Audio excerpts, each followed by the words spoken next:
What's good, y'all? So apparently there's a rapper slash chain snatcher slash, I don't even know if you call him a rapper. He is a proud felon, a proud criminal that makes death music. So do we call that a rapper?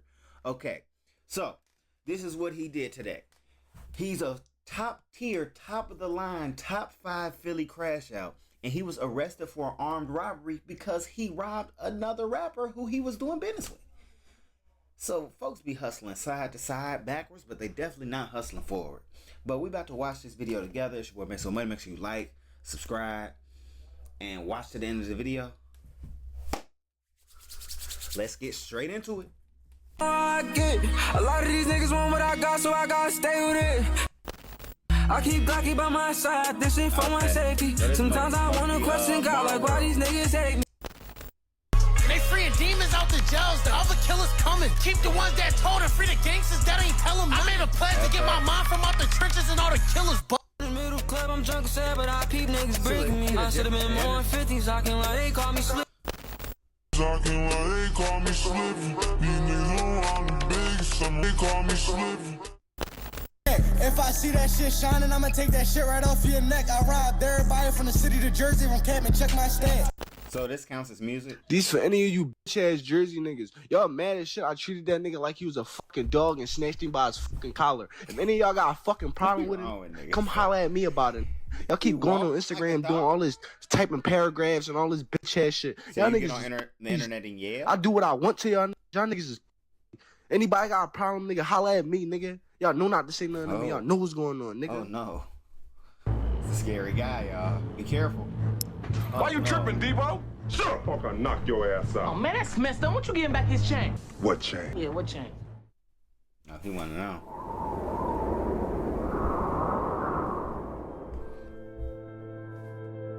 We've obviously spoken on FS on this channel before. FS is the most controversial drill rapper right now in Philly, in part because of his lyrics that shock and disgust viewers, but also in part to his over-the-top character. The numbers keep going up in spite of it all. Let's be 100% clear. FS and people like him are not helping the violence and culture situation in Philly. They add to the negative stigma, but like all things deemed wrong in this country, people gravitate towards drill music, even if only for the dangerous aspects of it. The gangs that have plagued the city with violence are perpetrated by groups like YBC/YFA, which FS represents. Marworld is an up-and-coming, aspiring rapper with a completely different approach to music. While FS is loud and bodacious, in contrast, Marworld's songs can have a much more chill vibe. I showed them love when I was hurt, niggas ain't care. Whole lot of missed calls, ain't nobody ask me how I been. My partner dead and he ain't coming back, I ain't even trying to make friends. Okay, he trying to make Mar is from Woodbury, New Jersey, which is about a 40-minute drive from North Philly. Mar's lyrics can be deciphered in different ways. He presents an image of a young man trying to make it out, who doesn't gangbang, but has lost friends to the streets and relates to the struggle. He does present violent and aggressive lyrics sometimes, but he doesn't present himself as a threat. FS, on the other hand, presents as a brash, gives no fucks type of person and has a bully mentality. Arrested in September and October of 2021 on illegal gun charges, FS pled guilty in both cases. He was sentenced in 2022. The conditions were 6 to 12 months confinement, followed by 4 years of probation, which could be cut to 2 with certain employment conditions and good behavior being met. At age 19 in 2022, this was a pretty good deal for FS. He could do his time, get out, and start to turn his life in the right direction. Except we all know that didn't happen. He violated twice and spent good chunks of 2024 and 2025 locked up on probation violations. I was under the impression that since he got out earlier this year, he was going to focus on music and try to stay away from the dumb shit. But FS is a product of the street, and a lot of the times, people aren't ready to change at 22 years old. I was able to obtain a police report of the purported robbery of Marworld. Shout out to the person who assisted getting the paperwork. You know who you are. According to the affidavit, on July 8th at around 10:30, the complainant reports he was inside of a music studio on the 400 block of North 7th Street with a group of people. Group 1, the complainant is named in the report by his initials. I couldn't find Marworld's real name to see if it's him or not that actually filed the report, but as of right now, I have no idea who the person they initialed as the complainant is at this time. I think post-editing, it looks like we found out that it wasn't Mar that told the person that was robbed for their gun owned the firearm legally. So he had to go forward and tell the authorities what happened, because that tan FN that we're going to talk about, the tan FN was registered legally to the person who ended up going to the cops. Now, once again, this person had to go to the police because the law is, if you legally own a firearm and that firearm is stolen, you have to report it stolen. Right. Now, say he didn't report it stolen and that gun was used in a murder or any other crime, that would lead back to him. So no matter which way you look at it, it seems like this was the right thing for that person to do. The only thing he could do. For the purposes of privacy, at the moment, I will change the initials that's in the complaint for this video. Only because if it's not Mara World that told, it's really not relevant to this story who that person is. Right, but for the record, going to the police after getting robbed is guaranteed to ruin any aspiring rap career, as sad as that is to say. With that being said, from the report, it seems Mara was with at least 2 other people, and FsDaBender's group had 4 people. They say 4 at the beginning of the affidavit, but as I read through the events, I can't account for the 4th person with FS. I'll call the complainant WG, but remember, that's not the real initials. We'll call Mars Group Group 1 and FS's group Group 2. Okay. According to the affidavit, it reads, WG reports 4 males entered the studio with handguns and robbed WG.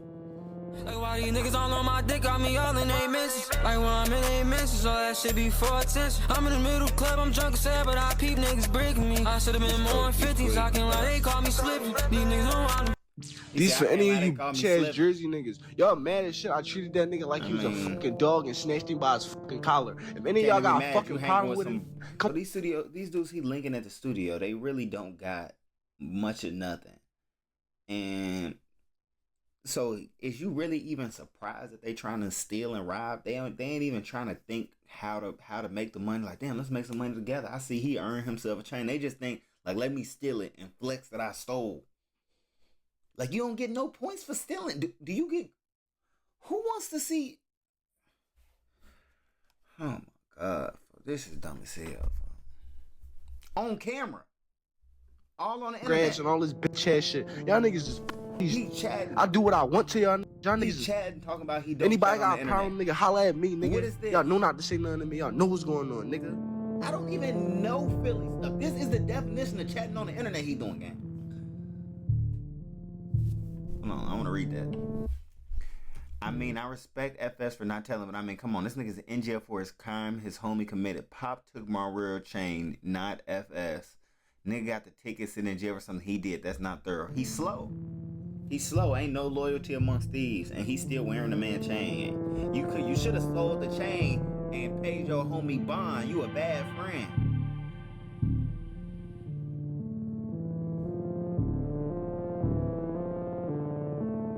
Tweaking. For that, bro.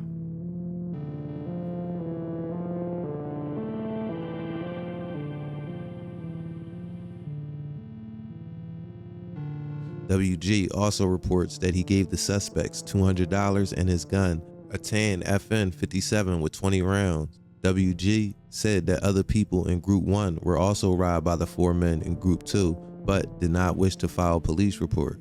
WG was taken to Central Detectives for further interview. Surveillance video inside the lobby of the recording studio building captured a group of men entering the studio. WG was with Suspect 1 and other people from Group 1. After WG and Group 1 head upstairs, a stocky black male wearing a long sleeve gray shirt, Suspect number 1, enters the lobby area and holds the front door open while using his cell phone. So Suspect number 1 is holding the door open while on his phone. As he held the door open, Suspects 2 and 3 entered the building. Suspect 2 was described as a thin black male with dreadlocks wearing all black. Suspect 3 is a thin black male wearing a blue hoodie and jeans. The 3 from Group 2 have a quick convo before heading upstairs behind Group 1. Suspect 2 appears to be reaching into his waistband as he walks up the stairs. The video captures Suspect 1 walking up the stairs holding a black handgun down at his side. After about 2 minutes, the lobby video captures 2 people sprinting down the stairs. They fall near the front door. One of them runs out the front door. Suspect 2 runs down the stairs after them and points a black handgun at the second person who fell. This person, who I believe to be Mar, drops his backpack and lifts his hands up. Suspect 2 points a black handgun at him while holding a second handgun under his arm. Suspect 2 goes through Mar's pockets and takes items including his neck chain. Suspect 2 appears to put the second handgun in his waistband while completing the robbery, it states in the report. The victims run out the front door, and allegedly Suspect 2 picks up the victim's book bag and then runs out the front door of the lobby. The report states that less than a minute later, Suspect 1 and Suspect 3 run down the stairs and out the front door. Suspect 1 now has with him a black backpack. The rest of the people who were being robbed upstairs followed the suspects down the steps shortly later and out the front door. That's a little confusing with a bunch of suspects and individuals' names. It's hard to keep track sometimes, but we will straighten everything out. The next day, on July 9th at 8:50 p.m., Highway patrol officers conducted a car stop of a black Nissan Altima on the 1300 block of South 25th Street. The operator, a female who we'll call DS, was interviewed by the initiating officer. The second officer interviewed the male in the front passenger seat, who was identified as Khalil Williams. A third passenger, TC, was in the rear seat. During the course of the vehicle investigation, officers removed Khalil Williams from the car. Police observed firearm handles sticking out from under the front passenger seat. Khalil Williams ran from the officers and escaped. The affiant, who was the person writing the report, reviewed the body cam footage of the car stop. The affiant noticed the light-colored tips in Khalil Williams' dreadlocks on the body cam footage. Officers recovered 2 handguns, a Springfield XD 40 caliber loaded with 4 live rounds, a tan FN handgun with no magazines from the car. A records check of the tan FN identified the firearm as the stolen firearm from the July 8th robbery the day before. TC was arrested and transported to South Division for processing. Charges on TC were later dropped. An arrest So you robbed a man for his kid. You didn't go one day before you got caught with it. Crash Out Olympics.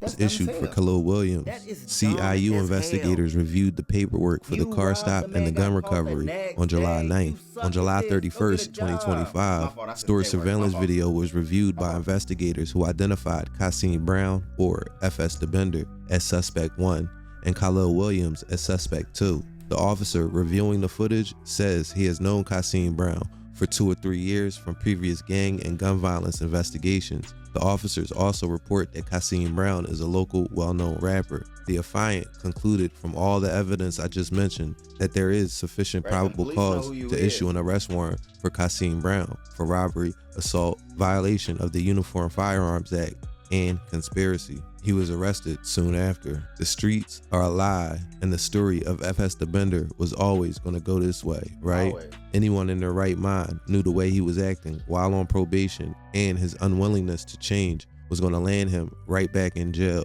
I tell these stories because one minute I'm making a documentary on someone's explosion in popularity, and the next week I'm making a story on him ruining that momentum he just built up again, just like in 2023. FS fans are going to be without his music for some time. Larry Krasner asked for $1.5 million bail for this stunt, so he'll be in there for a while. FS also has to worry about his safety while locked up as well. There's a picture of him after his recent arrest with his collar buttoned all the way up and popped up like he's trying to start a new style, but he's really covering up his YBC tattoo. The only way he's going to survive is to stand tall like he always does, and maybe... Oh, he covering up his tats and some more stuff. It get real in the field, man. If you knew better, you do better. So you should know better. I appreciate y'all for watching this video with me. Make sure that y'all like, subscribe, and then just watch another video. I'll see y'all in the next one. I'm out.